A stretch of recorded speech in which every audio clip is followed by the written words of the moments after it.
Hello guys, magandang araw for today's video guys. Ayan, maglalagay tayo ng pandikit sa tubo natin dahil natanggal siya. Kasi iwan ko nga bakit siya natanggal dahil hindi matibay yung pagkalagay guys. Tingnan nyo guys, dahil wala akong mautusan, ako na lang yung nag-ayos. Yan, binuksan ko na yung pangdikit guys.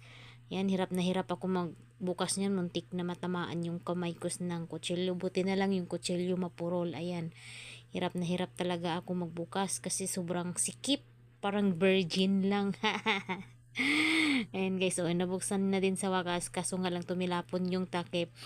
Pinatuyo ko muna guys kasi tumulo yung tubig para madikit yung ating pangdikit. Ayan, pinunasan natin ng tuyo na pamunas. Tapos ayan, kumuha ako ng yung cotton buds, then nilagyan ko ng ayun no, ginanyan ko kasi ay madikit sa kamay kasi ayaw kong dumikit sa kamay ko. Ang arte, di ba guys? Ayan guys, hanap tayo ng paraan dahil wala tayong mauutusan.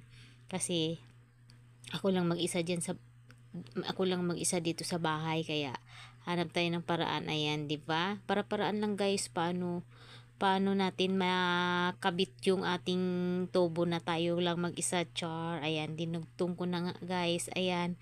Pero madali lang naman magdugtong. Oh, 'di ba?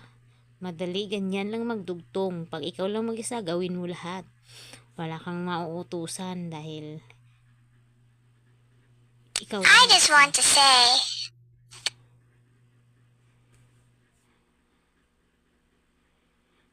Ayan guys, may tumawag pa sa akin.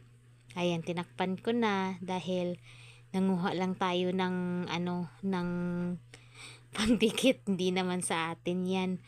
Yung pangdikit, hindi nanguha lang ko yan. Tapos na, ganun lang kabilis guys.